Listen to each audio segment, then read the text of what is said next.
Afro-Rebelle numéro 2. Voilà, bonjour et merci beaucoup, mais alors là, pour tous les bons mots, les commentaires, vous avez aimé la première, 1300 vues quand j'arrive en 24 heures. Écoutez, je vous remercie beaucoup, vous me dites de continuer, on continue. Et j'aimerais rapidement répondre à ce monsieur qui m'a écrit longuement et qui m'expliquait que je me serais trompé parce que d'après lui, non, c'était plutôt le pouvoir aller au vice-président à ce moment-là. Je voulais juste vous dire, jeune monsieur, que vous êtes trompé malheureusement d'époque. Vous êtes arrivé un peu trop tard parce que oui, avant, la constitution au Cameroun donnait le poste de la vacance présidentielle ou le décès, le remplacement du président était fait par le vice-président. Mais malheureusement, cette constitution avait été changée et en 82, en effet, c'était le Premier ministre qui devenait président en cas de vacances présidentielles. Merci beaucoup pour ce commentaire quand même. N'hésitez pas à ajouter des compléments d'information juste en dessous dans les commentaires. Ça me fait plaisir de vous lire et merci à vous d'aimer cette petite capsule. Aujourd'hui, on va parler du triangle centre-est-sud. Alors, qu'est-ce qui se passe? Je me suis rendu compte dans mes petites recherches que le Cameroun, en fait, le pouvoir au Cameroun était entre les mains des gens du centre, du sud, de l'Est et du Sud. Mais avant, on va remonter en 1975 pour comprendre, on rentre dans la tête de Paul Biya. En 1975, j'aime bien revenir là-dessus, Paul Biya est le premier ministre d'Amadou Ahidjo. Il nomme 26 ministres. Il y aura 2 femmes, Delphine Tsanga qui vient de l'Est et Dorothy Ndjoma qui vient du Sud-Ouest. Écoutez bien cela.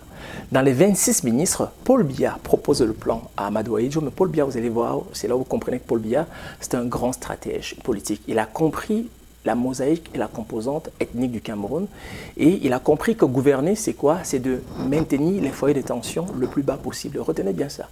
Gouverner, c'est maintenir les foyers de tension le plus bas possible. Le Cameroun, à ce moment-là, sort d'une grande guerre, sort d'une énorme rébellion qui a fait près de 400 000 morts, le maquis, on en reparlera. Donc c'est clair qu'Amadou Ahidjo, lui, il veut un pays en paix. Pour réussir ce pays en paix, surtout qu'en 1975, le Cameroun vient de passer le cap de la réunification de 72, à ce moment-là, Paul Biya va donc faire un gouvernement formidable. Dans le gouvernement de Paul Biya, il va y avoir, la partition du Cameroun sera faite en 5 régions, on va dire en 5 zones. Le Grand Nord, avec le Nord, la Damawa à l'extrême nord, le centre Est-Sud, le littoral, le Grand Ouest, le Nord-Sud, le Nord-Ouest et le Sud-Ouest. Et il donnera 7 ministres au centre, à l'Est et au Sud. Il donnera 5 ministres au Grand Nord. Il donnera 6 ministres au Nord-Ouest et au Sud-Ouest. Il donnera 4 ministres, je pense, 4 ministres à l'ouest et il donnera 4 ministres au littoral. Alors c'est important de comprendre que lorsque Paul Biya fait cela, il fait en sorte que tous les Camerounais soient contents. Donc les nordistes sont contents, les bamileke sont contents, les anglophones sont contents, les gens du centre, du sud et de l'est sont contents, les gens du littoral sont contents, le Cameroun va bien. Paul Biya réussit son pari, d'où le fait qu'on l'appelle l'homme de l'unité nationale. En 1982, Bello Bouba Maïgari est son premier ministre. Cette fois-ci, il y a 35 ministres au lieu de 26. 2 femmes, toujours. Delphine Tsanga, qui vient de l'Est, Dorothy Ndjoma encore, qui vient du Sud-Ouest, à qui on donne les affaires sociales à la première et l'éducation nationale à la deuxième. Une fois de plus, le Cameroun est partitionné de cette façon.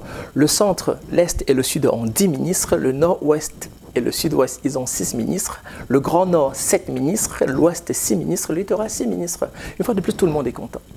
Paul Biya aura donc réussi à maintenir les foyers de tension le plus bas possible. Et c'est pour cela qu'on lui a dit chapeau. Et c'est pour cette raison que Paul Biya était devenu un super président. Très aimé par les Camerounais parce qu'il gardait l'unité du Cameroun. Il avait compris que le président Amadou Ahidjo, il tenait mordicus après la réunification. Alors Paul Biya avait le devoir de garder cela. Et Paul Biya va le faire. Petite histoire. Germaine Ahidjo, la femme du président Ahidjo, nous a laissé une vidéo. Elle n'est pas décédée, mais elle avait fait un enregistrement avec une émission, je pense, avec Radio France Internationale, dans laquelle elle disait ceci. Lorsque l'ancien président Amadou Ahidjo voulait nommer Paul Biya, la motivation première, lorsque sa femme lui a demandé « Mais pourquoi tu choisis Paul Biya au lieu, par exemple, d'un Samuel Eboa ?» Amadou Ahidjo a dit ceci. Paul Biya, de tous ses ministres, est celui-là qui n'était jamais allé au village.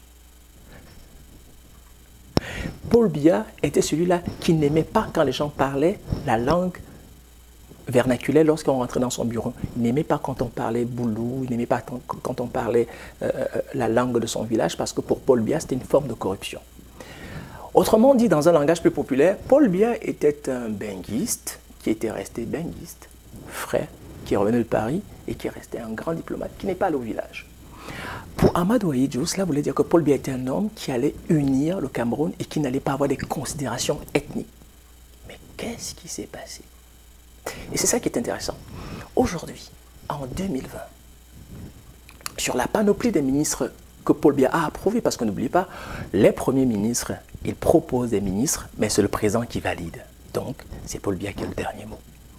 Si vous regardez aujourd'hui les postes les plus importants au Cameroun, le pouvoir est entre les mains de Paul Biya et les gens du centre, les gens de l'Est et les gens du Sud. C'est un constat assez effarant. Tenez par exemple, si vous prenez le secrétariat d'État à la Défense, c'est la gendarmerie, en ce moment, le secrétaire d'État s'appelle, je pense, Yves Landry Etoga. C'est un gars du centre. Avant lui, c'était Jean-Baptiste Bokam. C'est un gars de l'Est. Avant lui, c'était Rémi Zemeka. C'est un gars du Sud. Centre, Est, Sud. Prenons le secrétariat d'État à la présidence du Cameroun. C'est Ferdinand Ngongo. Il vient de l'Est. Prenons le directeur du cabinet civil. C'était M. Mobutu. Il est décédé. Qui l'a remplacé?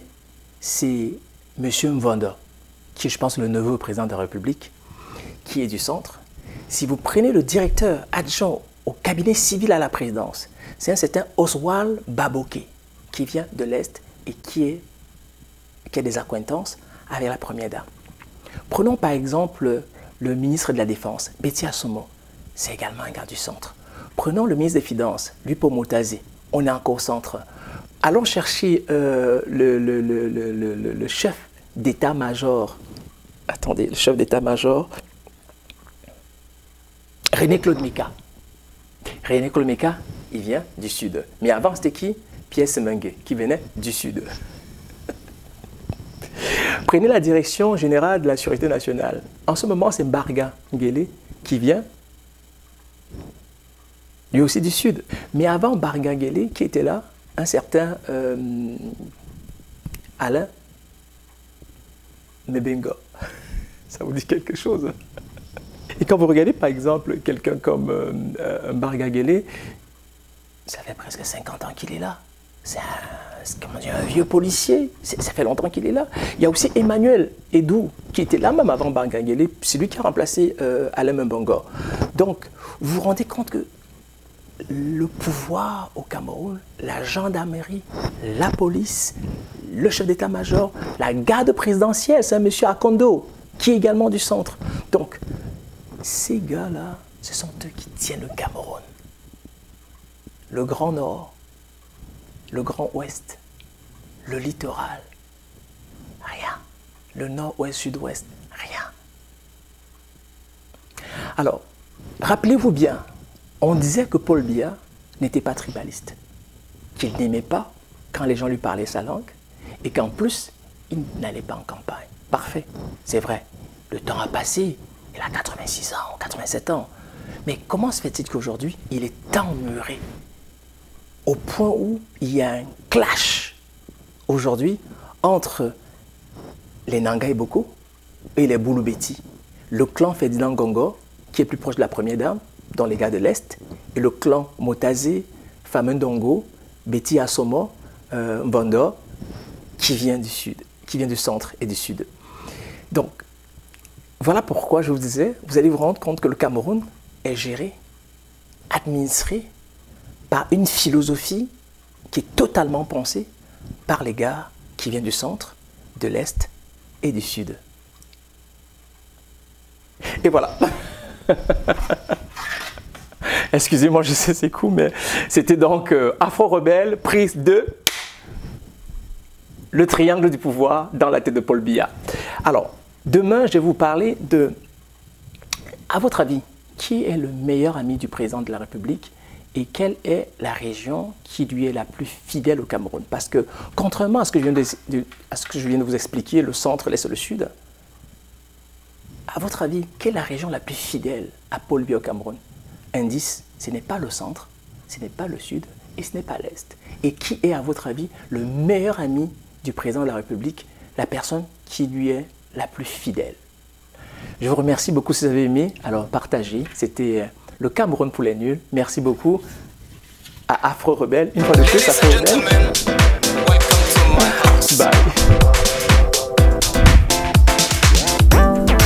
My name is Felix from Montreal in Canada.